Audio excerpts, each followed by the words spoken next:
intervyu olishga qaror qildim. 1 yil o'tdi davolaganimga sizni.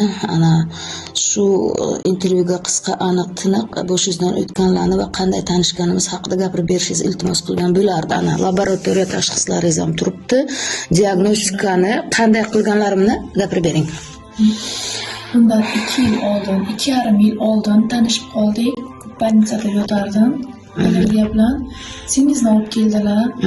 Keyin siz keldingiz, singiz ozna og'ir ahvolda edilar. Keyin ularga bir suvni olib o'qib berdingiz.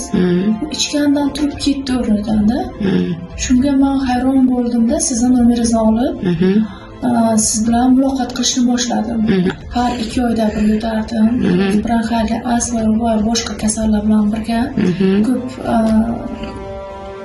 sog'lig'imdan ko'p shikoyatlarim juda ko'p edi. Keyin sizni uyga chaqirdim.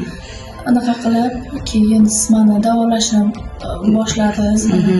Qo'ltig'im ostida ikkita bezim bor. Uni ko'rib, uni o'zingiz davolab qo'ydingiz.